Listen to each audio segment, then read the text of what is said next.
Welcome to the Israel Guys and the Land of Israel Network, where we believe that in a world of anti-Israel propaganda and Jew hatred, you should have a direct connection to the land and people of Israel. Happy to have you guys with us today. I'm here with Joshua Waller, Rabbi Ari Abramowitz, Rabbi Jeremy Gimpel. I'm Luke Hilton. Guys, subscribe if you have not done so yet. We'd love to hear from you in the comment section below. So happy to be bringing this podcast to you every single week. Also happy to have Ari back with us this week. The world kind of probably... I don't even say probably. The world is being duped by what's happening in Gaza right now. And I want to, because this is a major news story, but I want to bring out the reality of what's actually happening. Okay. You're watching social media, you're thinking Gaza's surrendering because there's hundreds, if not thousands of Gazans in the streets right now. And there's even a video of them waving white flags. And there's one guy, I don't know if you've seen the video, we'll show it to you on the screen. He turns around, he's on somebody's shoulders, and you see a Star of David on his shirt, right? So the world's watching. They're saying potentially thousands of Gazans, protesting, and they're yelling, "We don't want Hamas. We don't want our captors." Some of them, one protest, they actually said, "We don't want Al Jazeera either." So if anybody is watching Al Jazeera, there's your reason to stop. But most people are looking at this thinking Gaza's had enough. The peaceful Gazans have decided to, rise up and overthrow their captors, right? And there are lots of people in Gaza that simply want to live in peace with Israel. Hopefully the war is going to be over soon. Big question in all of this, which probably most people in the Western media are not asking, is where the heck have all these people been the last 538 days? And where were they 1 month ago when Hamas was releasing hostages and staging horrendous ceremonies to hand them over? And you have men, women, children, babies at these ceremonies watching and celebrating. And in between the ceremonies, there's massive demonstrations in support of Hamas. So the whole narrative is flipped on its head. And I know people in the world tend to forget things very quickly, but this something's not making sense here. So obviously we know what's really going on, right? Every single hostage pretty much coming out of Gaza said there's no civilians inside Gaza. Many, hundreds of the terrorists on October 7th were civilians, right? Not actually, but they weren't Hamas members. They're actually civilians coming to Israel, capturing people. Many of the hostages were held in so-called civilians' 70%. home. 70% were civilians. Right. Quote unquote. Civilians were dragging Israelis into Gaza. One situation where a hostage was dragged into Gaza, sold to Hamas for money, and then taken down into a tunnel. Right. And obviously, despite offers of rewards from Israel of I think millions of dollars for information about the hostages, not one single person, not one single piece of information that we know of has come out of Gaza. Not one single person has stepped forward. So, headlines right now, the world's thinking, is Gaza surrendering? Are there people in Gaza who want to live in peace with Israel? I don't think so. I think it's also worth listening to these massive protests. What are they actually saying? Are any of them saying Hamas is evil? They're doing evil things. We're standing against them for actual ideological reasons that they are. That's not what they're saying. It's only practical, pragmatic. Look at what they have brought upon us. They're not killing the Jews right. They're not killing the Jews well. They're not implementing it right. It's like pragmatic, practical things that happen when they're suffering by the consequences of what Hamas is doing. But there's never any actual protest to the underlying butchering, torture, horrific massacre of October 7th. You don't hear that. The world is being duped. These are being orchestrated by Hamas. Hamas would kill people for stealing flour and wheat off an aid truck. And now there's hundreds of people marching in the streets chanting, "End of Hamas, end of Hamas," and the Hamas are just sitting there quietly. They're the ones orchestrating all this because for the first time, Israel is starting to unleash its power onto them, backed by the American administration. And so they're just manipulating us exactly where we don't want to be manipulated. No, there's innocence there. They just want to live in peace. This is all a giant manipulation. And there's an end here. What do they want to do? They want to take that edge off just enough to put that little doubt in the hearts, because as Jews, we want to believe in the goodness of mankind. Oh, yeah. We want to believe that these people, that somewhere deep in there's a spark of light, and we can fan that flame and show them that we're cousins and we love each other and we can have peace and we can read. No, that's not what it is. What they want to do is to put that down in our minds, so we send in more foot soldiers. So these holy, young, God-fearing, righteous, ideological, patriotic Jews are going to go into Gaza as foot soldiers, just in hopes that we don't have to kill this innocent civilian. And then we start seeing name after name and face after face after face, and then the widows and then the orphans, and then that happens again. Why do you think the protests are happening now? Meaning it's been over 500 days. No one has protested anything against the Hamas, and all of a sudden now, yeah. Why do you think it's happening now? Well, I wanted curious to hear y'all's thoughts on this, but I didn't put it in my notes, but I read that there's experts estimating that there's only 60 days worth of food, water, and fuel left in Gaza. I'm kind of wondering, I know the world thinks the Gazans have been starving. We know the truth that Israel was sending in like 3,500 calories a day for every person in Gaza. I'm wondering, Israel's cut that off now, right? Are they actually afraid that they're going to starve now, or afraid that they're going to run out of water? Well, yeah, these innocent civilians, many of them have already been very hungry because Hamas is hoarding all of that stuff for themselves. Hamas has enough food, fuel, and water to last them years. I don't know about that. I think what I read what Luke read, and they said they have about 60 days left. And so, Gaza or Hamas? Hamas. Because if you understand the way Hamas operates, and you saw the overwhelming amount of food and fuel and water. We went in Gaza, we saw the hundreds of pallets stacked up. We saw the trucks rolling in Hamas constantly. is going to be okay. But the people of Gaza, that's another story. Right. You know what I've always been baffled at is because we look at these guys as like a bunch of barbaric, tribal, uneducated people. But I'm telling you what, I think one of the biggest mistakes that the Western world has made in dealing with Gaza is they've underestimated how incredibly brilliant their tactics have been. How they look at a situation, how they twist things. I mean, it takes brilliance, how they twist and how they know how to speak to a Jew-hating world is really baffling to me. How brilliant their schemes are and how they develop their Do you have something in mind in specific when you say that? Well, just like right now, how they know to play their cards. Let's wave a white flag now. Let's play this game. And the world, they know it. The world will believe this little game they're playing. We're going to act like the people now don't believe in us. Yeah. We're going to get this feeling of the world like Hamas is bad. And we're going to play that card until we see it starting to switch. And then we're going to start going with that again. That's what I'm saying. Like who would shift this kind of way, playing the game of the international world like these guys do? And it's baffling to me. Well, the Jew-hating part of the world is really interesting to note now, because there is no Western pro-Palestine group that's showing any empathy, any compassion for the protesters. Yeah. I haven't seen any protests marching for the Gazans. It's like they actually support the Hamas in their mission to undermine Western civilization. And they want to destroy it at its core. It's never about the Gazans. It's all about destroying Israel and destroying everything that Israel represents. Well, on a bigger, go ahead. No, on a bigger note, I was saying how these leftists around the world, not only are they knowing exactly the intel behind what these Gazans are doing, it's not just people waving white flags in the middle of Gaza. They've got this international ring of support. I just saw there was a lawsuit on one of these campuses where Colombia, where they actually knew. They started their chats. They opened an old group or something. That was wild. Yeah. I was like, you got to be kidding. They the knew resistance is coming before October 7th. Before the attack. They knew that the attack was coming, and they opened up their war machine to come along with October 7th attack. Now that's come to light. Now I don't know what's going to happen with that, but the fact is, it's not they're not getting their cues from a tribal, and I guess that's really what I'm saying is, it's not just this little tribal group of people that aren't really educated. There's not good education there. It's a tribal, barbaric group. Where are they getting their lead? It's from outside. It's like sophisticated. It's a very sophisticated. Well, and it's not. Well funded. They're being used. They're the pawn in the hand of sophisticated people of the globe that are using them. And they know it. And that's why the very people in Europe that are using them are still in the crosshairs of their global jihad. Right. They're just going to have their heads cut off last and not first, because they know that there's no real love for them.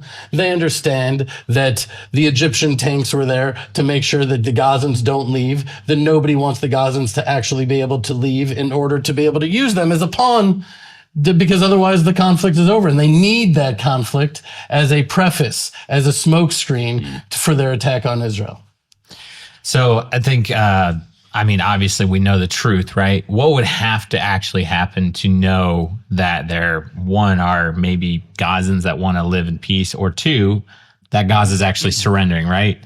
Well, they would literally have to put their words into action and overthrow Hamas, or deliver up the hostages. There's got to be, there are these people that know where some of the hostages are, like guaranteed. They've been held by civilians.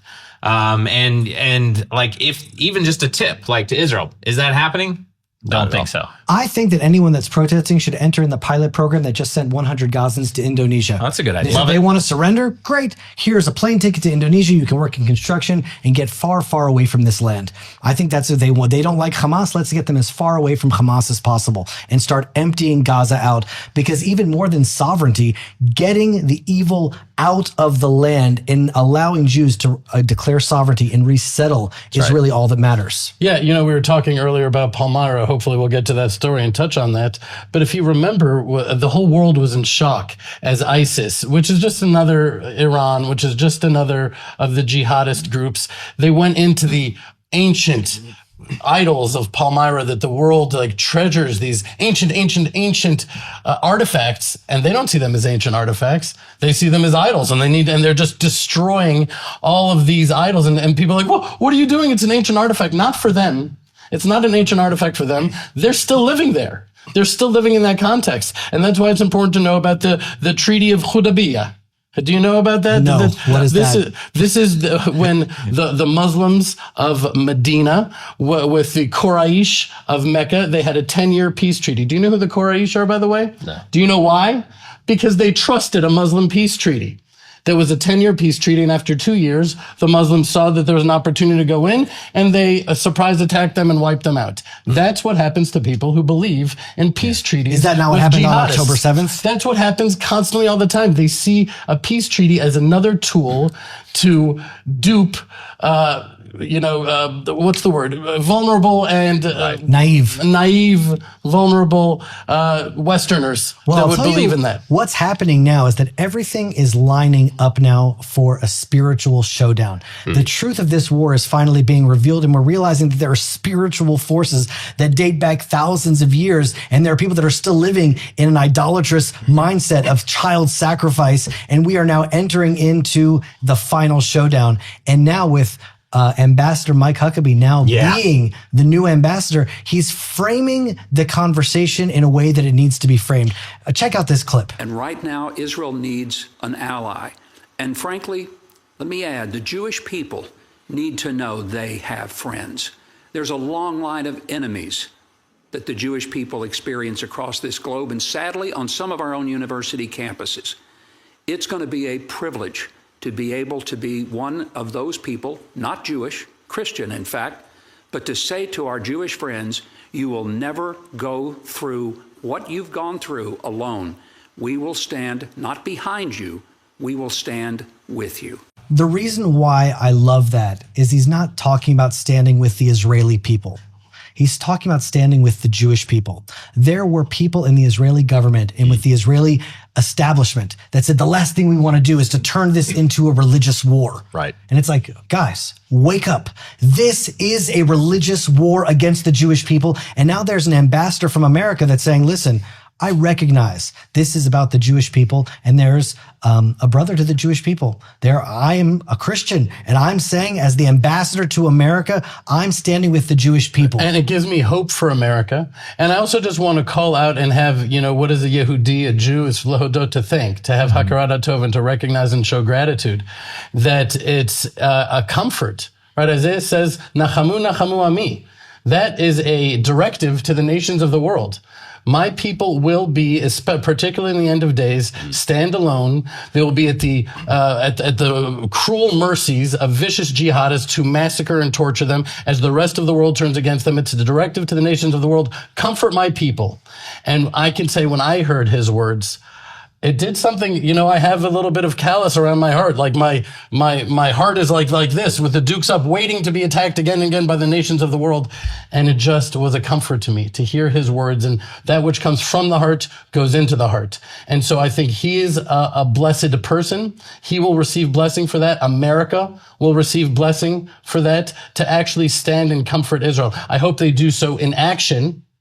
But even the words at a time like this really matter. So that's an important thing to recognize. Well, I'll tell you, there's a shift that's happening now. And it seems as though every time Israel relinquishes land, shows weakness, anti-Semitism grows. But when Israel starts to win, and Israel starts to be victorious, and we start to be the legions of the God of Israel, the army of God in the world starts to shift. And the new prime minister of Slovenia just said this, quote, "You must win your war because unfinished evil always returns. You are fighting not only for Israel, but for all of Western civilization."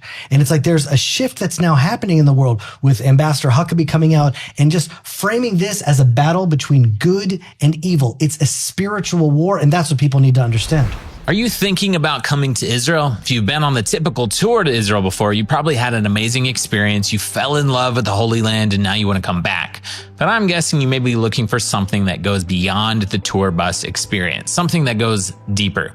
Here at Hayuvel and the Israel Guys, our mission is to bring Christian volunteers from around the world to serve the land and people of Israel. At the same time, we're committed to connecting you to the roots of your faith and your Bible by experiencing the places where it all began. Our programs plant trees and vineyards, they harvest grapes and olives, we prune vines, and many other volunteer agriculture projects that all allow you to get your hands dirty in the soil of Israel's biblical heartland. At the same time, we take you to places that most tour buses don't go. You'll get to stand where Abraham stood, pick up pottery from ancient Shiloh, travel the same road of the patriarchs where all of the characters from the Bible traveled. You'll get to meet the local pioneers of Israel and hear their miraculous stories of life in Israel's biblical heartland. Over the last 15 years, we brought more than 3,000 Christians from 30 countries from all over the world to volunteer in Israel. We make the entire experience easy, simple, seamless, from filling out your application online to picking you up at the airport when you arrive. To find out more and start your journey, you just need to visit our website at serveisrael.com. We'll also put the link in the description below.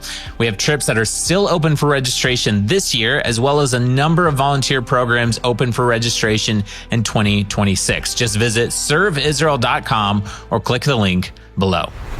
Well, on that note, I'm thinking, how does it work then if we send, so they better be good Gazans if we're sending them to India to be workers.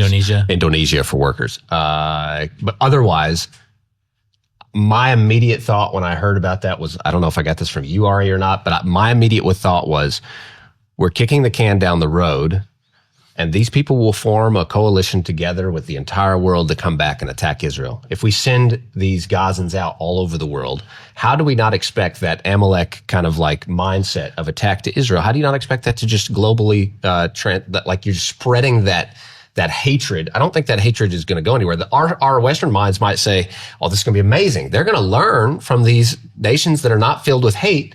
Is that really what's going to happen? Or is it going to be the other way? Indonesia is a Muslim country, but that doesn't matter. But they're not Jews can still travel to Indonesia, and they do, and it will just become less hospitable for Jews, for tourists to go there. I think it's a terrible idea for Indonesia to do. But I also never liked the idea. Jeremy and I have this fight all the time. I feel like our job as the nation of Israel is not to export darkness and just, they're off our hands. Well, that's what I'm saying with the quote you just read.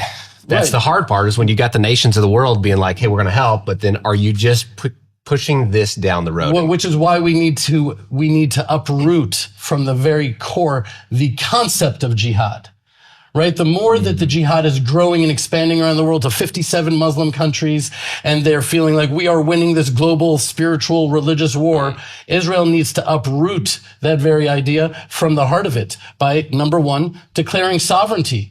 The larger Israel grows, the more in their minds, in their eyes, in their hearts, that means that the jihad is not real, is not true, that Allah is not the ultimate God, because Israel is stronger in declaring sovereignty and bringing the entire jihadist world that outnumbers us overwhelmingly to their knees. And so we need to do that by expanding the land of Israel to our biblical borders. I don't want to go to London or Paris or France, and that just our very modest biblical borders of the land, and also thoroughly defeat them.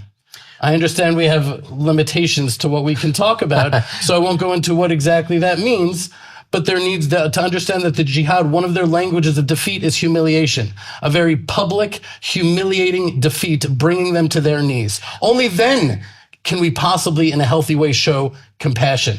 Once we have thoroughly defeated them and they raise the white flag in recognition that they have been defeated. Correct me if I'm wrong, but hasn't the defense minister, it's been verified now that he is basically telling Hamas that Israel will start annexing parts of Gaza if they don't surrender soon, if the hostages are not released soon.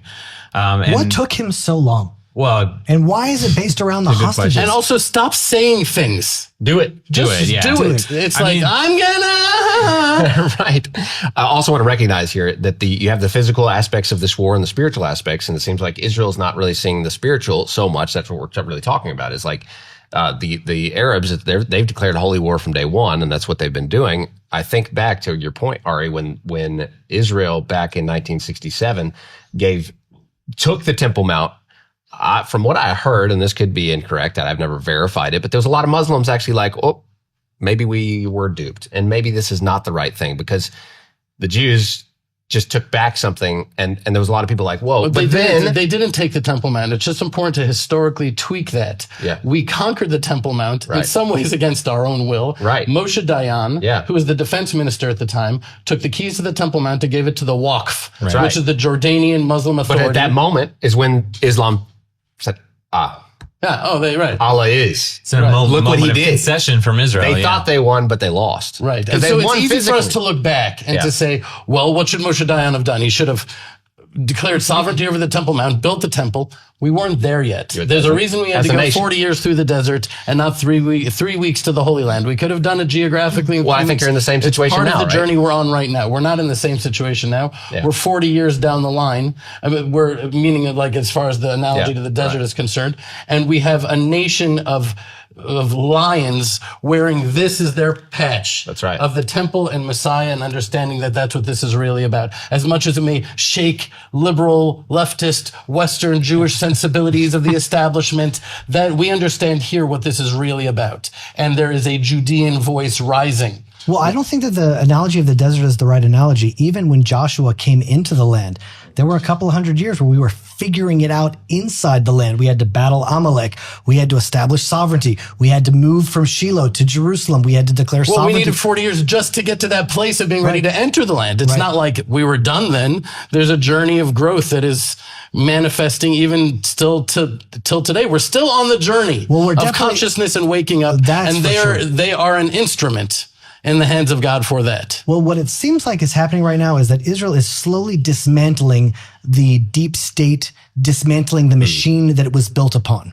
Meaning right now there are actual protests in Israel, Jewish protests in the middle of a war against the government because they see what's happening as Netanyahu is looking to fire the chief of staff of the Shabak, of the security, the general security, the guy responsible. Like the FBI, right? The FBI in Israel, exactly. Who was ultimately the one responsible, the guy that was like, the buck needs to stop somewhere. He was the head of the FBI in Israel on October 7th. Like if anybody should have known that October 7th was coming, it would have been him. If there's anyone that should resign in shame, it should be him. And now Netanyahu is firing him, and there are protests where he doesn't want to leave, and the people don't want him to leave. And there is some sort of dismantling that's happening from that machine. I'm sorry to interrupt. Yeah, no, to me, it is very much reminiscent of the battle that happened even in the initial conquest of Israel, where there was Menachem Begin and Ben Gurion. And Yitzhak Rabin, who was later killed at the hands of a Jew, was actually fired weapons at the Altalena, a ship filled with weapons that were being delivered to Menachem Begin and the Irgun, and it was a fight that was happening within the nation. And what did Menachem Begin say? He said, I will not have a civil war, Milchemet Achim. They can fight against us and even kill us. I will not fight back. And I always thought that was a very noble decision, but it's always the God-fearing Torah Jews who say, I will not harm my fellow Jew, which is right now in Israel today, the far left is saying, we are going to go, blood is going to flow through the streets if you dismantle this deep state, because that's all we have.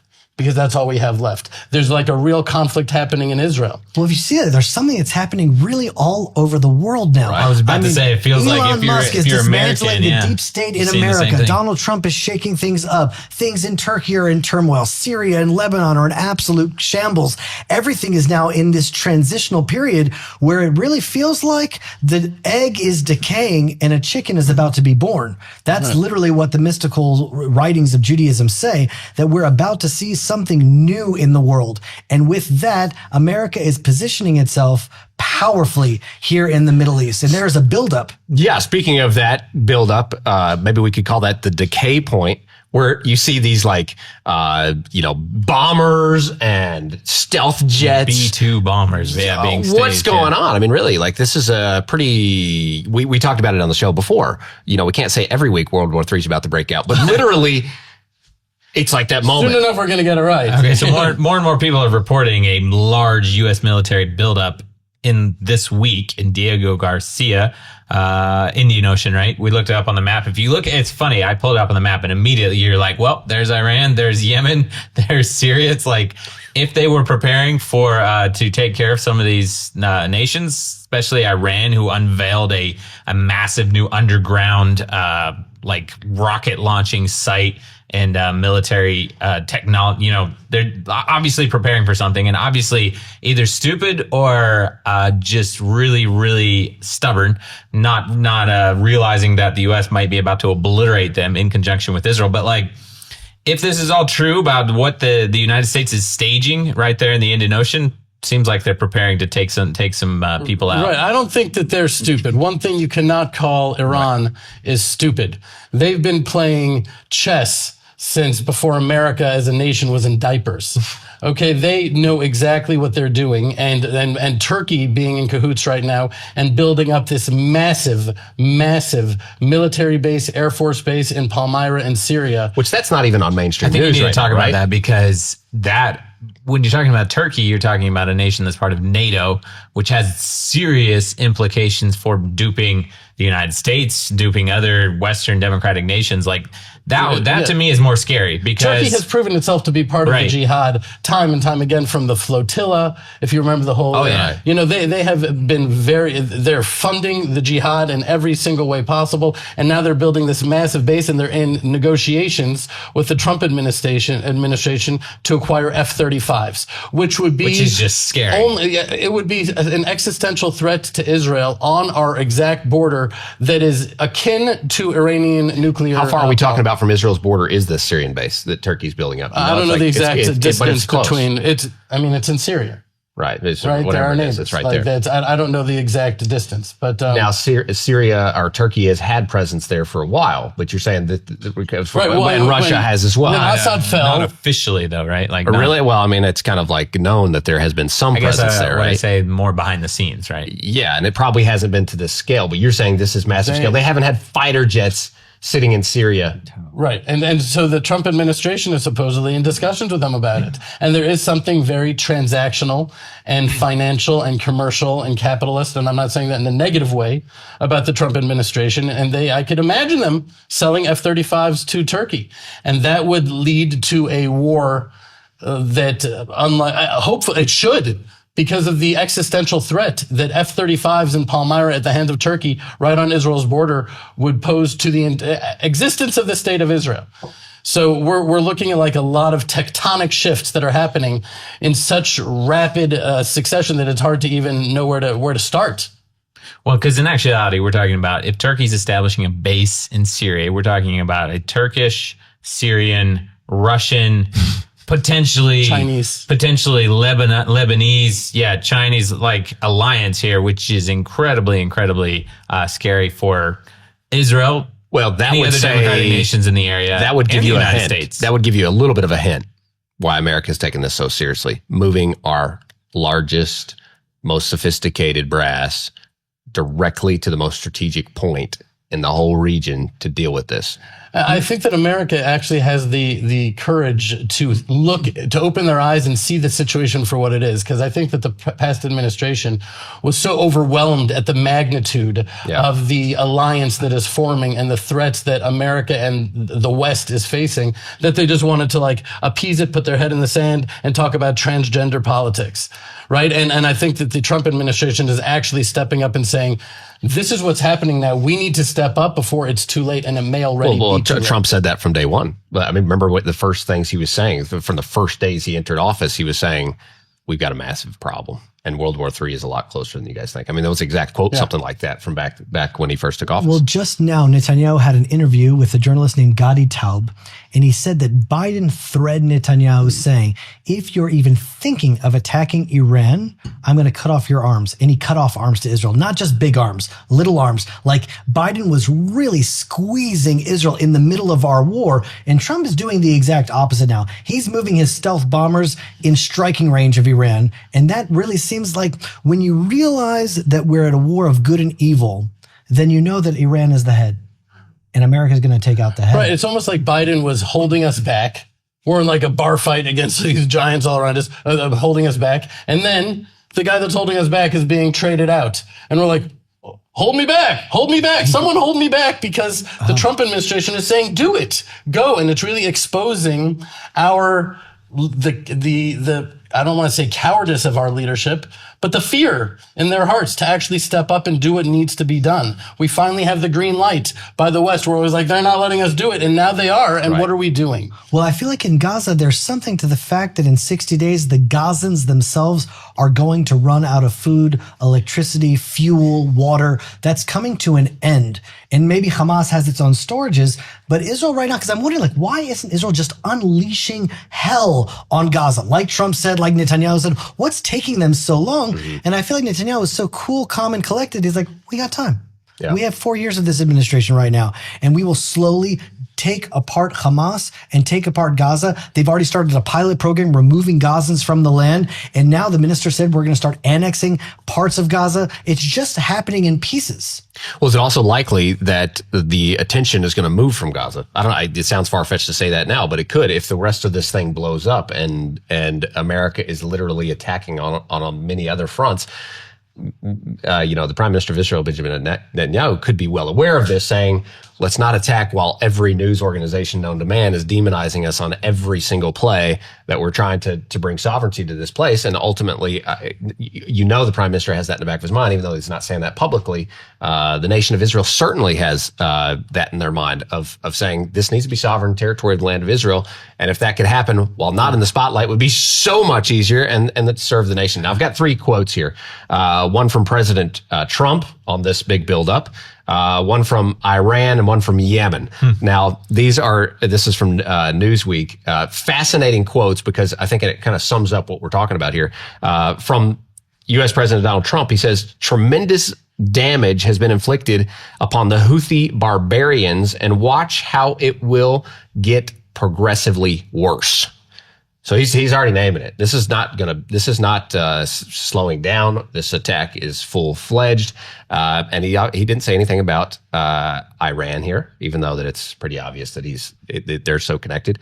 But this is his quote. Now, what I find fascinating is that the Iranians are not taking him serious. And I don't, like you said, I don't think they're idiots. But they just got 12 years of Obama and Biden, so they got away with a lot, and they haven't quite realized that they're dealing with a very different person now. Right, but this is the Iran's chief of staff of armed forces, Major General Mohammad Bagheri. He stated that the enemy will definitely fall behind in this balance of power.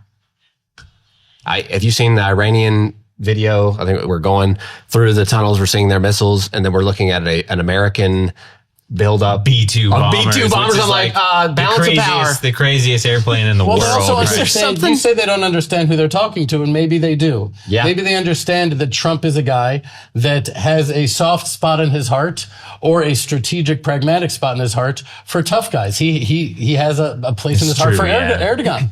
Right? Erdogan from Turkey, because he's a tough guy, right? So if they continue, why I like Kim Jong-un so well. Maybe this is already part of their positioning on a negotiation level with Trump by being super strong against him even now to try to show that their hand is better than it really is. Maybe. And maybe not. Yeah, maybe not. Just in a real practical sense, I'm like, he obviously doesn't know the American military very well if he's saying that, what has America got? Look at what I got. Like, that's what it sounds like he's saying. But obviously, time will tell. Time will tell. It's obviously in God's hands, we've seen throughout the ages. And probably by the time you're watching this, the news will have changed. Yeah. Here's a quote from Yemen's youth or Houthi military spokesperson. I think anything you see or hear from the Yemen, the Yemen country, you just have to laugh. It just cracks me up so much. They're even more so than Iran. He says the United States is mobilizing its forces to protect terrorism in the Middle East and is draining billions of dollars from American taxpayers to fight against the people in order to protect terrorism. You're like, I don't even know what he's talking about. Like, okay, you said Iran's not stupid. I kind of feel like, it would be a fair assessment to say that the Yemen is just kind of like, or the Houthis are just kind of dumb. I mean, it's just really hilarious. Iran's like, here's a club. Go out. And he's like, okay. Like, that's the guy. This is all sort of a playground fight. It's all a bar fight. The dynamics every day are very similar. They do shoot a ballistic missile at Israel. How in the world do they get ballistic missiles out? Granted, but... And a number of them have been dissolving in the air, meaning like just in the air. And by the way, people like that means they're stupid. A couple days ago. That's true. I don't think it's because they're stupid. I think that to me, it is very much a shelter of protection from the God of Israel for his people, Israel. What about the one that hit Egypt? It landed in the Sinai. Right. Like, whoops. It's like, does the Middle East trust these Houthis to be shooting ballistic missiles when they could accidentally, like, sorry, Egypt, But it's just important to understand that we are in a powder keg right now. That there is a massive powder. I remember I was at a wedding once and there were these bales of hay, like huge, massive bales of hay. Everyone's sitting on the bales of hay, smoking cigarettes. I'm like, do you understand? That's where we're at right now. We're at that wedding right now. And there's a bunch of guys from all over the world smoking cigarettes on this bale of hay. And I was just in the army talking to my friends and I'm like, I can't believe I'm actually saying this again, but I feel like we are on the cusp of redemption, meaning we're about to we're facing a massive cataclysmic global war, and there will be a redemption for Israel coming right now. And I couldn't believe it, but a lot of my fellow soldiers are like, I'm feeling it too. Right. I'm feeling it too. That this Passover, something about this Passover, I feel like I'm not allowed to say it, but I really feel like that. Aren't we all supposed to be saying that? Like, is that not the hope of mankind? That we keep that hope alive. You just pulled this thing out of your pocket just a minute ago. I think you should show everybody that. That was unreal to me. Yeah, and also tell us how long you've been carrying it. I've been carrying this for a few years now. It's show the camera, so they can see it. The Mashiach brachot card, meaning when Messiah comes, there's certain blessings that you're supposed to say, and you want to be ready with this. And I've been carrying this around with me for years, and I just took it out again and look at its weared away, and I could say I've been hoping and praying and expecting for so long. I almost wish I could say that, but I don't. It's only the expectation. Is only growing more and more and more. And I think that we are on the cusp of it right now. And the way I sort of see it playing out is that the odds against us are going to be so overwhelming. We painted the picture now that's already formulating against us from Turkey and Russia and Iran and so many of these the entire jihadist network around us turning against us. And I think Trump as a pragmatist may be like, Israel, you're on your own, and we'll be like, what are we going to do? We have no hope. Is there any concern about that specifically? And I love this, by the way. Like, that's amazing. Is there any concern though with the NATO? If it goes to NATO, is America is there hands tied on that? If Turkey gets in the middle of this, I think NATO needs to invoke Article 5 in order for an actual war to be launched because if a nation in NATO does an aggressive act, and then there's a retaliation against them, does that mean NATO Can they not just kick them out as a member? I don't understand how that works, but I don't know, but I do know that they need to invoke Article 5 to actually do that. So I would think that if Turkey starts amassing this massive base in Palmyra in Syria against Israel and Israel attacks, I would like to think that there's a good possibility that the NATO countries would not invoke Article 5 and go to war against Israel. If the American administration can see things clearly enough and maybe not sell them F-35s, that would be a really great starting place, right? Well, if we looked back, we could say, well, why did they sell Egypt? I mean, Like, there's a whole host of people who have, pretty sophisticated military equipment from America, including people all over the Middle East who have American equipment that are now fighting Israel, including some of the weapons that were in Gaza were first originated within American gifts to some, tribe somewhere or another. We've seen this over and over and over again throughout the Middle East. So, okay, just to kind of wrap up with Gaza here, and I'm curious to hear y'all's thoughts. Is this a change in policy? Because the IDF has been publishing widely their operations in Gaza in the last week or two, including a lot of videos, a lot of reports. Over the last week, there's a report, they have eliminated 150 Hamas operatives and members of other terrorist groups. The Israel Defense Forces have struck 420 targets using air, sea, and ground forces. 10 senior Hamas officials and mid-level commanders have been confirmed killed, with potentially several more. And they're actively in Gaza's Tel Sultan and Shabora areas of Rafah, as well as parts of northern Gaza, Netzarim corridor. It feels like they're obliterating Gaza. My question is, how much longer is this going to take? Is Gaza almost done for? Is Hamas almost done for? Is victory near? I mean, you talked about 60 days maybe worth of food, water, and fuel. Maybe 60 days, and we'll be done. I don't know. What do you guys think? I know from the fact of soldiers that I've spoken to recently is that the rate of soldiers getting disheartened about the situation is very high. Well, that's also been in the news, and reservists, refusing to personally, go back. I know young people that are in their mandatory service that are saying, coming back home and saying, "Mom, I don't feel right about going back. I've lost so many friends." I mean, this personal story I'm just telling from a friend of mine. He's telling his mother this, and his mother's telling that to us. Well, and to clarify why, it's because they spent over a year in Gaza, and then all of a sudden they just pulled out short of victory, and now they're going back. And so soldiers like this are saying, how many more times is this going to happen? Right. Are we going to go in, almost finish them, and then pull out again? Almost every one of them has ceasefire, lost a number of friends, close friends, people that fought side by side to these men. And now when they pull out, and then they've got to go fight the exact same battle again. In the same place. In the same place again. And again. And traumatize their wives and their children again.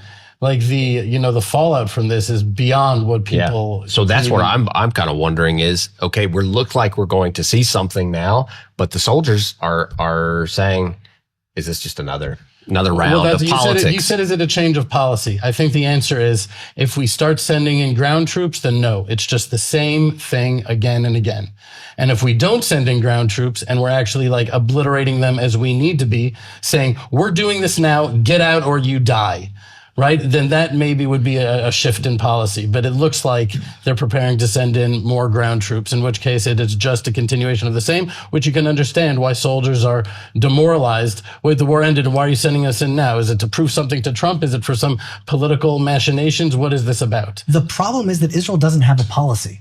It doesn't have a policy. What is victory? The last time Israel won a war was in 1967. That's the last time we've won. Since then, there have been operations and operations. We sort of won, sort of lost, kind of painful. The Yom Kippur War, there was never a victory, because what is victory?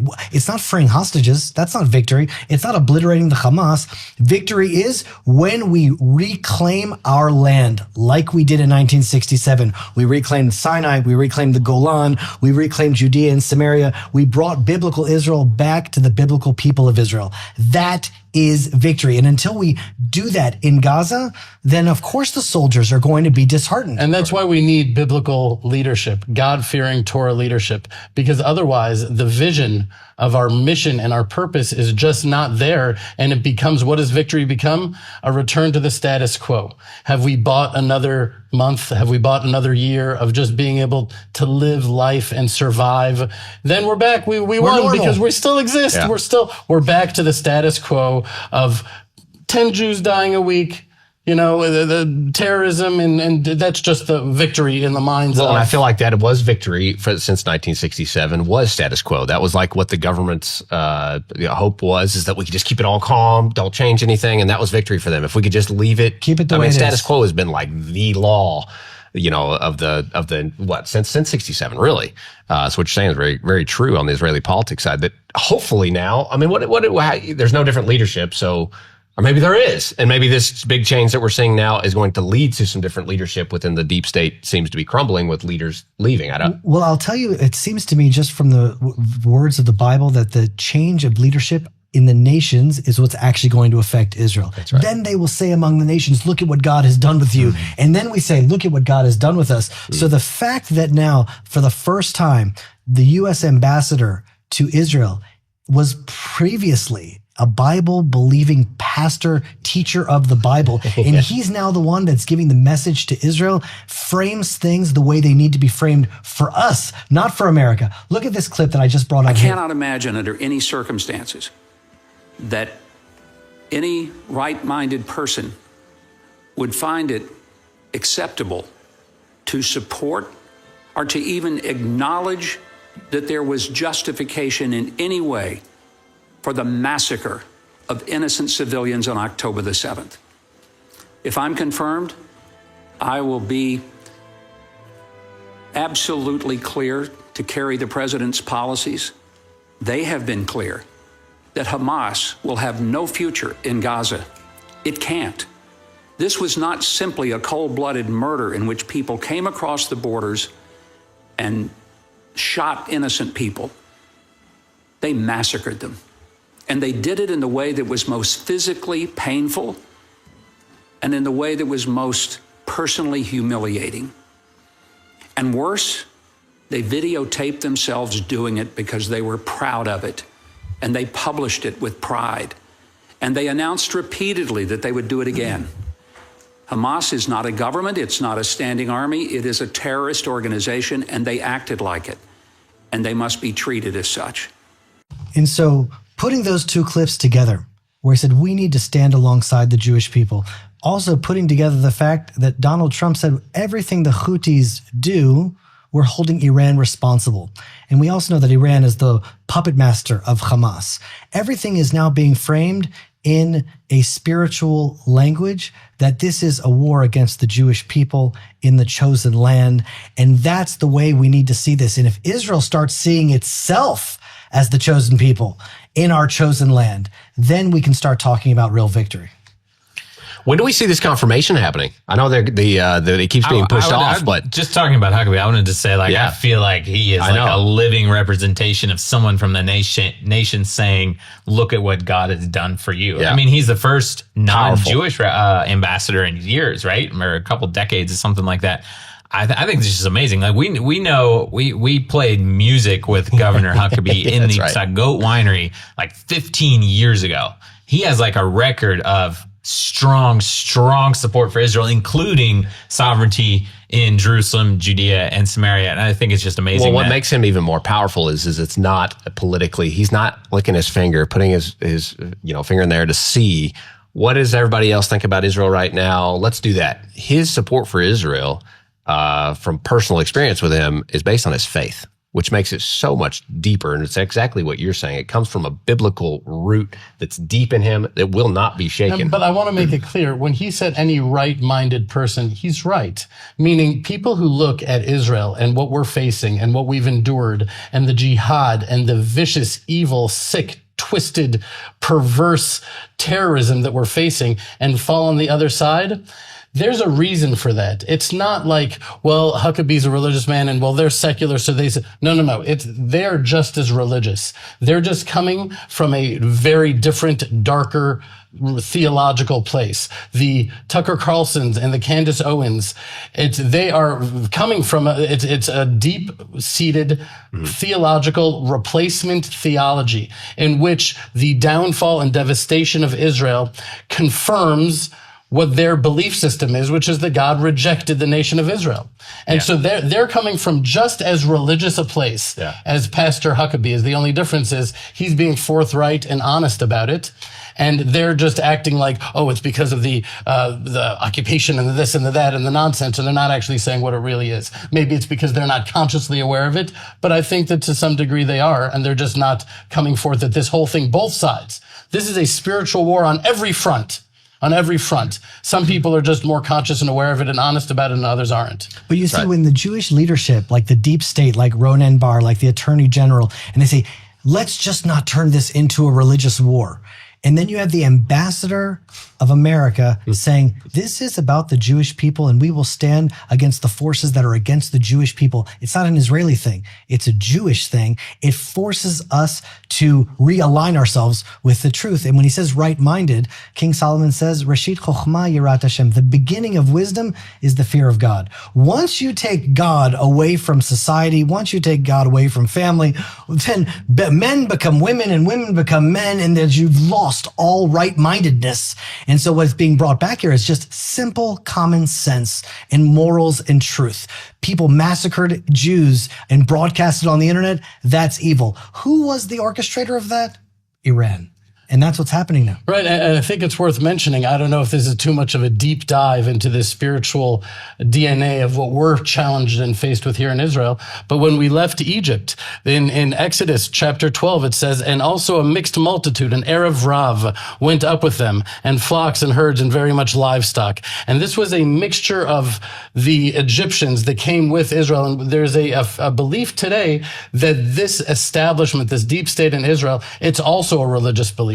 And I have some of them as cousins and family, and I see that it's a religious belief that their dedication and their commitment is to curry favor among the nations of the world, to be accepted by Europeans and by the cosmopolitan elite. You know, it says that there's a few qualities: promoting assimilation and discouraging Torah observance. That is a characteristic of the Erev Rav, of the mixed multitude.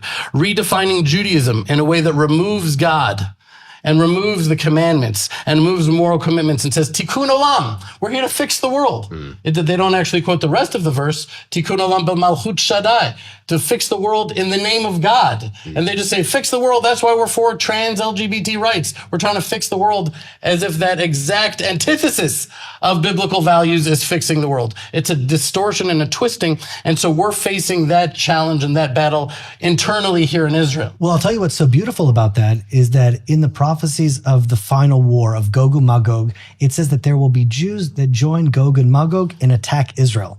And then as that's happening, there will be righteous among the nations that stand alongside Israel. And Who says that?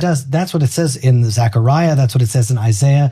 That's just what's going to happen. Right. And so it's not a Jewish thing, and it's like a God thing. Yeah. So the people that stand with God will all unite. And the people that are against God will all unite. Right. And it's not about the Jews in Israel, the Jews outside. The Jews in Israel sometimes are our worst enemy. And so that's now falling apart as something new is being born. And that's really exciting to me. So how do the international supporters come in? You're saying that, obviously it's an encouragement circles for us, because we're sitting here as those from the nations. There's obviously hundreds of thousands of people watching and listening every week from the nations.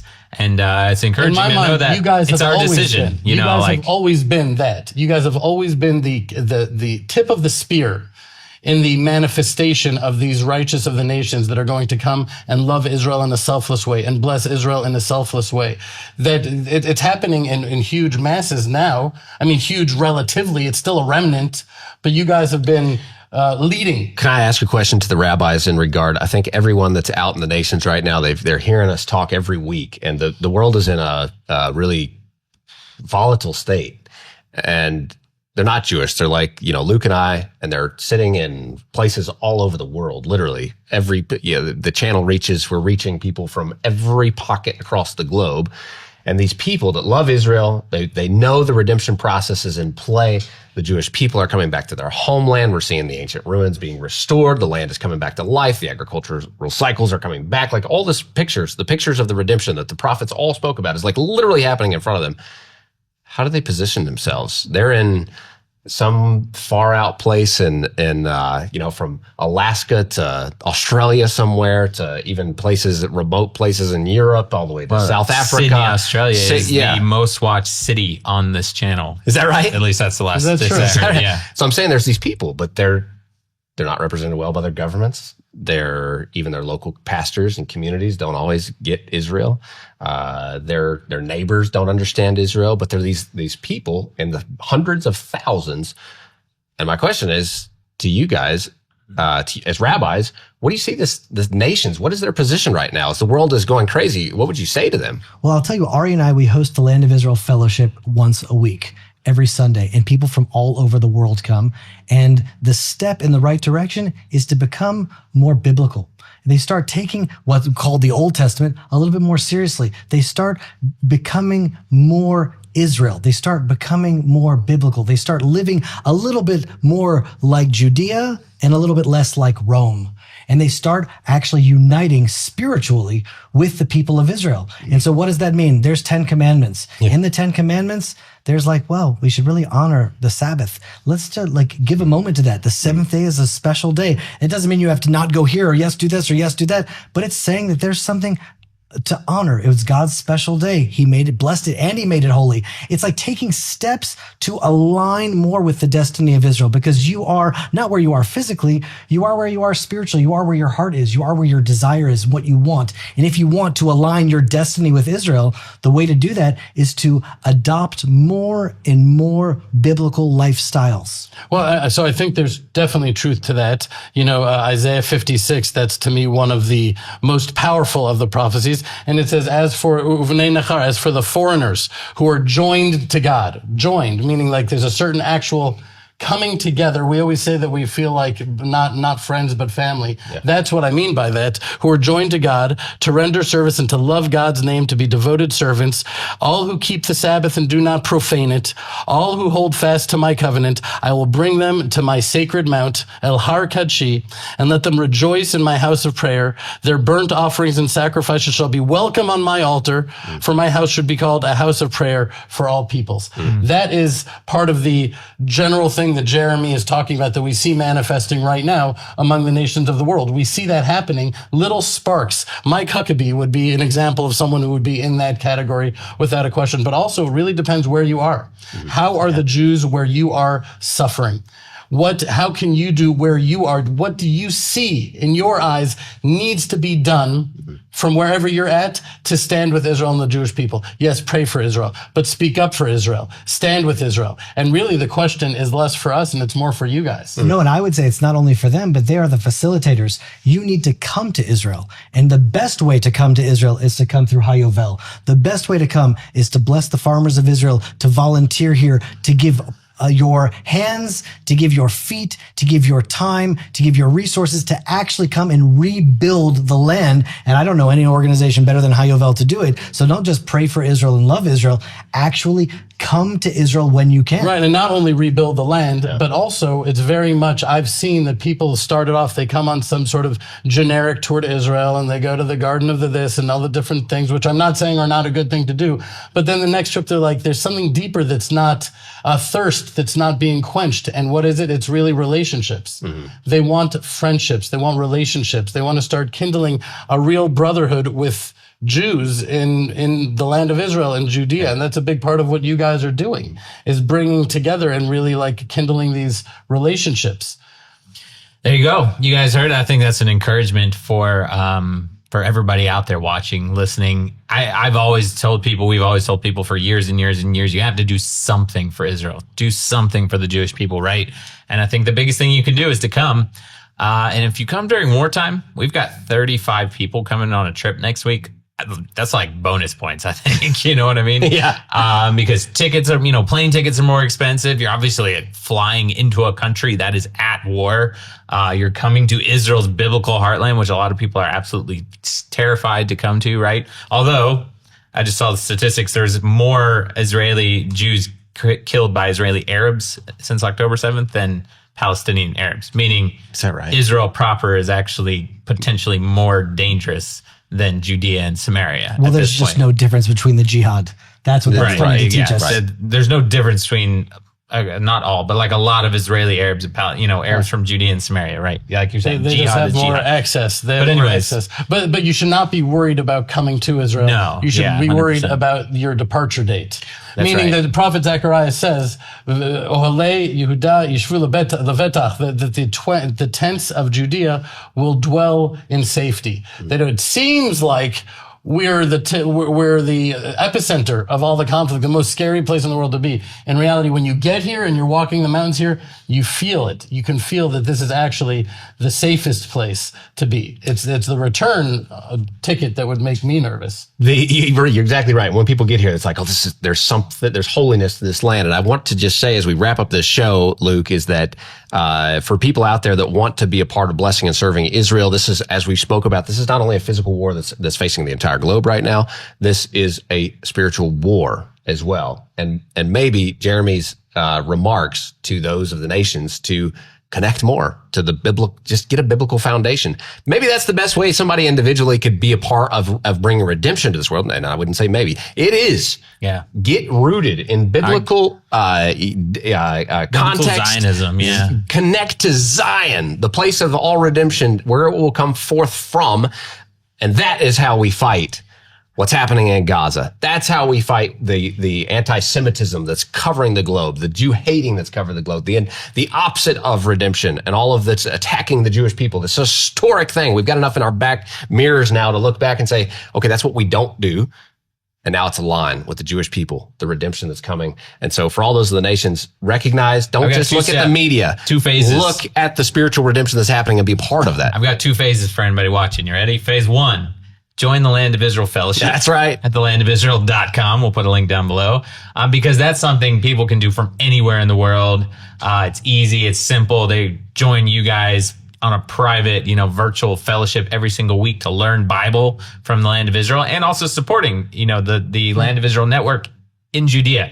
That's phase 1. Phase 2, sign up for one of our trips, serveisrael.com. We'll put that link down below as well. It doesn't matter. Wartime, peacetime, we run these trips and you're coming to the heartland of Israel.